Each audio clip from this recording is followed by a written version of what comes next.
today ngayon guys, mag-unbox tayo ng Sanrio characters unboxing.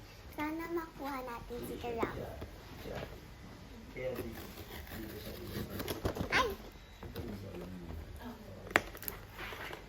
Naka-ano pa guys? Naka-box pa.